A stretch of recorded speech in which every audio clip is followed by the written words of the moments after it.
It is 2:44 a.m. The Gulf of Aden at this hour is a passage between two bodies of water that have spent the last 16 days becoming something different from what they were. To the west, the Red Sea, a corridor of active engagement, humanitarian convoys under fire, destroyers spending missiles at a rate that the logistics staffs in Bahrain and Djibouti are tracking with the focused anxiety of people watching a bank account drain faster than it is being replenished.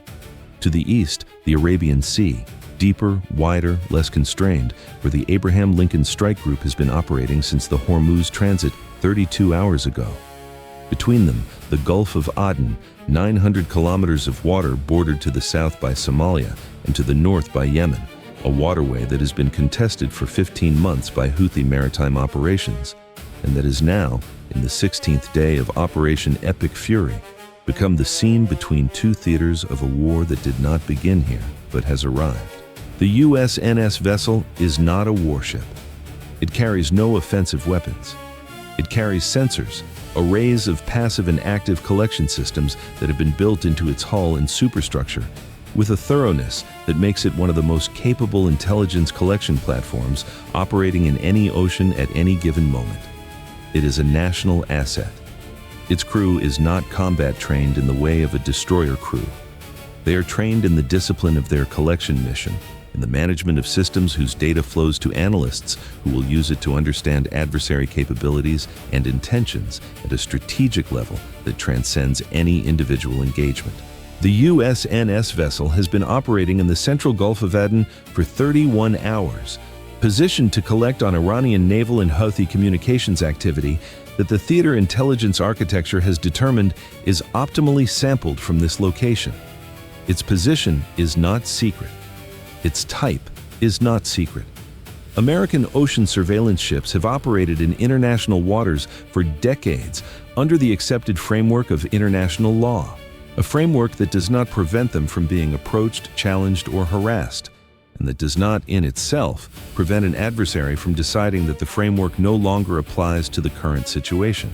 At 2:46 a.m., the USNS vessel's own radar, a surface search system, not the combat-capable spy arrays of a destroyer, detects surface contacts to the northwest. 2 contacts initially, then a third, emerging from the shadow of the Yemeni coastline 41 nautical miles away. The contacts are large, not fast attack craft. The radar return is consistent with frigate-class hulls. The USNS vessel's commanding officer, a civilian mariner holding a master's license, responsible for the ship and its crew under a command authority that blurs, in situations like this one, the line between maritime law and naval operational authority, is notified at 2:47 a.m. He notifies 5th Fleet at 2:47:31 a.m. The message is brief and factual. 3 surface contacts bearing northwest, estimated range 40 nautical miles, closing. The message reaches the operations floor at 5th Fleet headquarters in Bahrain and simultaneously reaches the command element of the USS guided missile destroyer operating 72 nautical miles to the southeast, the closest American combatant to the USNS vessel's current position, 72 nautical miles. At flank speed, the destroyer can close that distance in approximately 2 hours and 40 minutes. The Iranian frigates, at their current closure rate, will reach the USNS vessel in approximately 90 minutes. The arithmetic is not favorable. At 2:49 a.m., the P-8A Poseidon, operating its barrier patrol above the central Gulf of Aden, is redirected. The aircraft has been on station for 4 hours and has sufficient fuel for another 3 hours of operations. Its tactical coordinator receives the update and begins a repositioning turn that will place the aircraft over the USNS vessel's position in 11 minutes. The P-8A carries no anti-ship weapons. It carries sensors and communications and the ability to make the tactical situation visible in real time to every command element in theater. Visibility is not a weapon. In a situation that has not yet become a weapons engagement, visibility is what shapes the adversary's calculation about what the situation will cost them if it becomes one.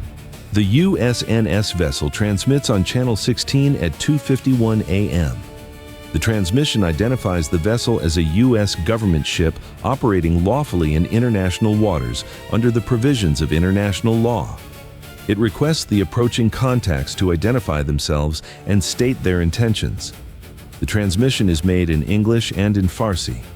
It is made with the calm specificity of a crew that has rehearsed this protocol and understands that the protocol matters not, because it will necessarily change the approaching ship's behavior, but because the record of having followed it matters to every decision that will be made afterward. The contacts do not respond. At 2:53 a.m., the destroyer's commanding officer receives his operational orders from Fifth Fleet. The orders are direct. Proceed at maximum speed to provide escort protection to the USNS vessel. Rules of engagement are clarified. The USNS vessel is a protected asset. Any forcible boarding attempt or act of physical coercion against it in international waters constitutes a hostile act under current theater, ROE. The destroyer increases to flank speed at 2:53:44 a.m. Its position update transmits to Fifth Fleet every 90 seconds. The gap between the destroyer and the USNS vessel is closing. It is closing more slowly than the gap between the Iranian frigates and the USNS vessel.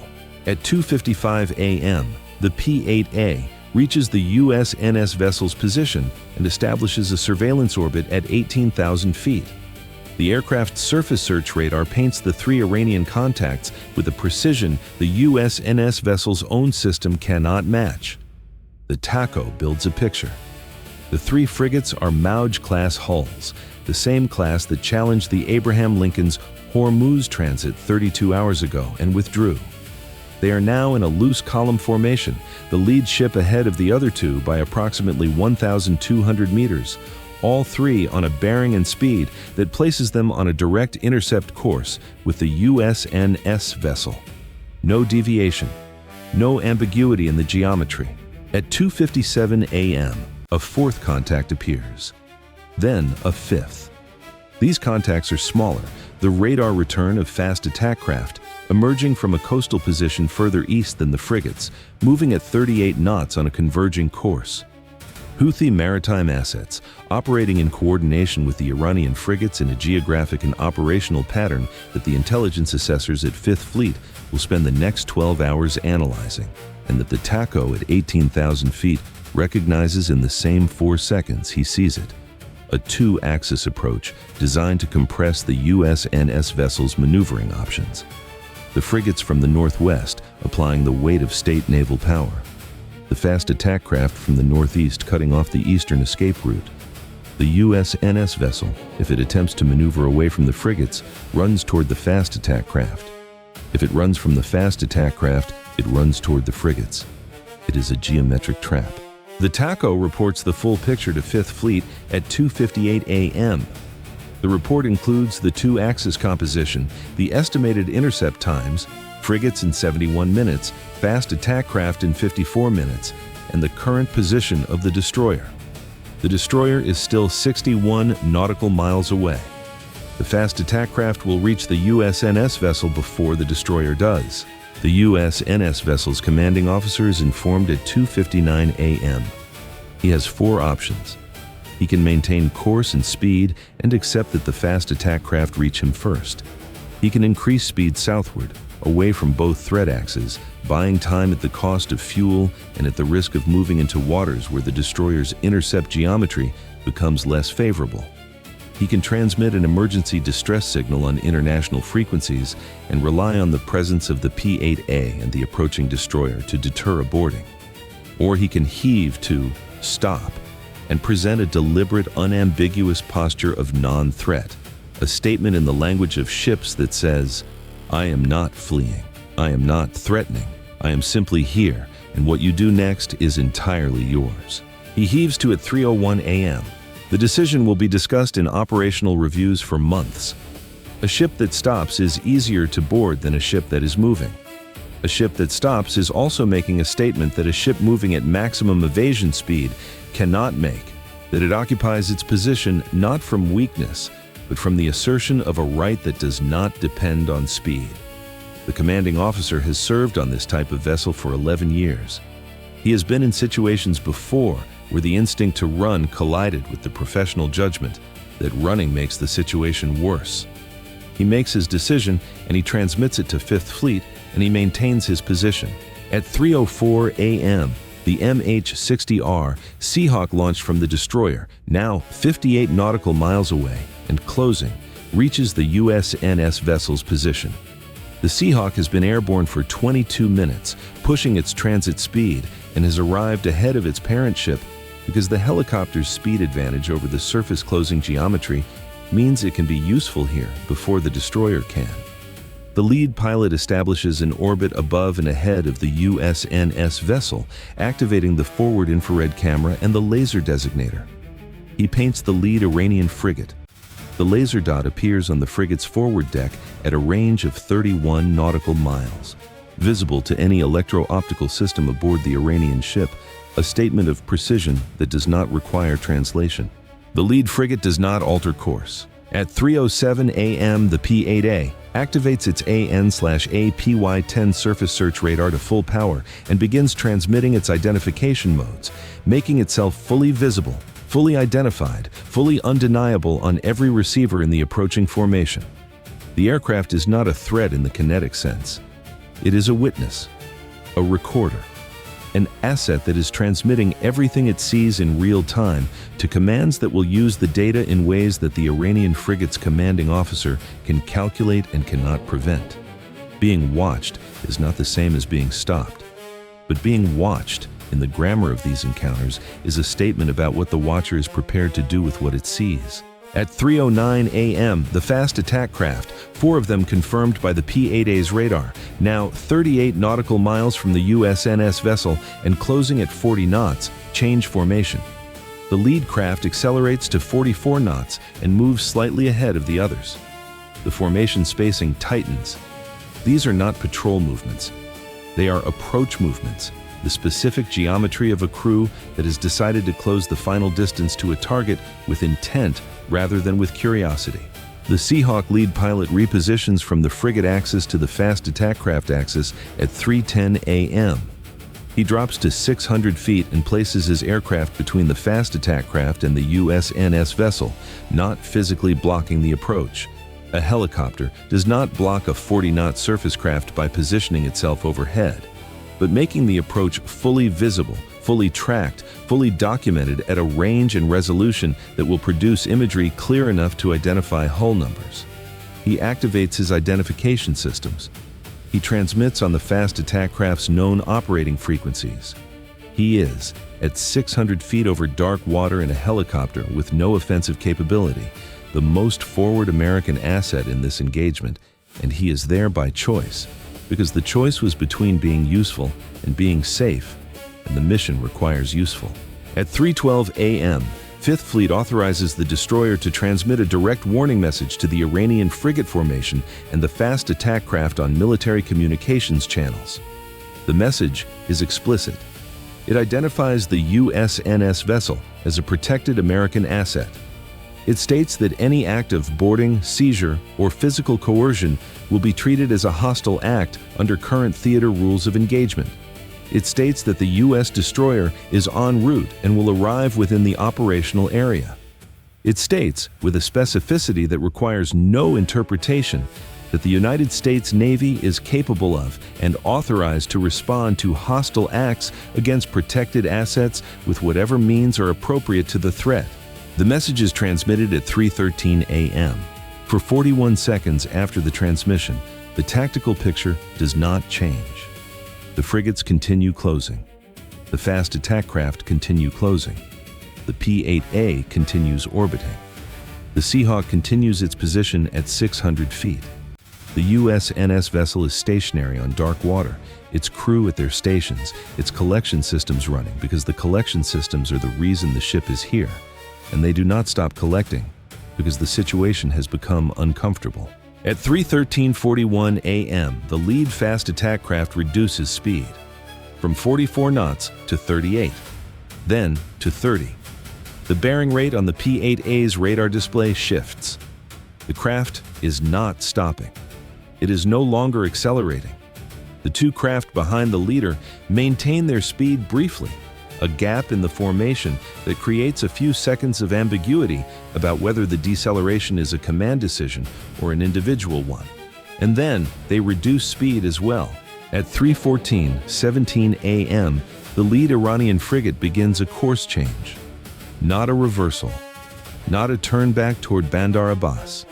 A turn to starboard, eastward, across the line of approach, a maneuver that moves the frigate off the direct intercept course while maintaining enough northward component that it cannot be called a withdrawal.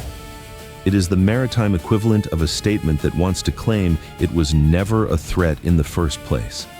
The second and third frigates follow. The column adjusts. The closing rate drops. The geometry of the intercept that has been building for 29 minutes begins to dissolve. At 3:16 a.m., the fast attack craft are on a parallel course to the USNS vessel, neither closing nor withdrawing, holding a range of 22 nautical miles. They stay there for 11 minutes, present, watching, making a statement whose content is ambiguous, but whose subtext is legible. Then, at 3:27 a.m., they turn northeast, back toward the Yemeni coastline. Their wakes catch no light because there is no light to catch. The Iranian frigates complete their course evolution by 3:19 a.m. and are now on a northwesterly heading that takes them back toward the Iranian coast at reduced speed. They do not transmit on any frequency. They leave behind them the tactical picture of a maneuver that was either a probe aborted under pressure or a demonstration of presence that achieved its purpose, or neither or both. An ambiguity that will be debated in intelligence assessments and strategic analyses for weeks without resolution, because the intent of the adversary was never transmitted and will not be. At 3:31 a.m., the Seahawk repositions back to the USNS vessel's overhead and resumes standard surveillance orbit. The lead pilot files a contact report in a voice that is even and thorough. He's been airborne for 49 minutes.